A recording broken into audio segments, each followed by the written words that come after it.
sure. And of course the piston is also found in the crankcase, and you find it inserted into this part. Okay, closely connected to the piston we have the connecting rod. As the name implies, it connects both the piston and the crankshaft.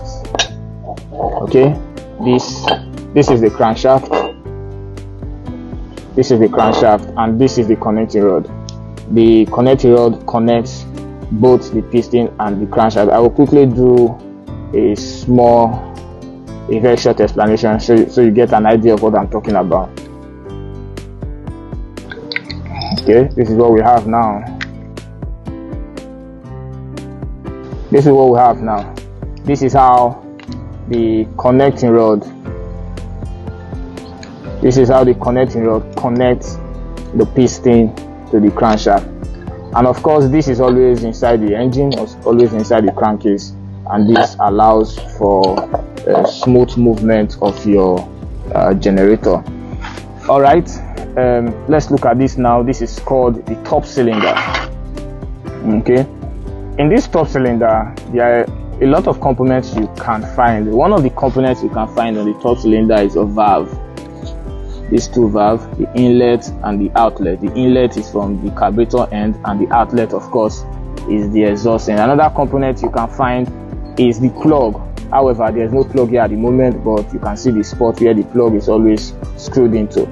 Other things you can find is the spring connected to the valve, and of course you can also find the valve taplet connected to the top of the top cylinder. Closely attached to this top cylinder we have the carburetor.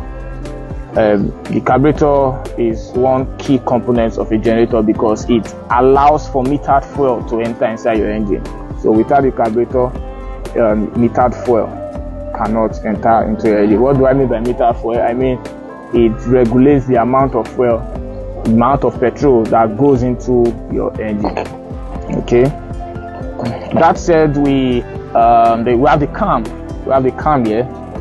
The cam is found in your crankcase and it's connected here. Okay, what this does is it helps in pushing the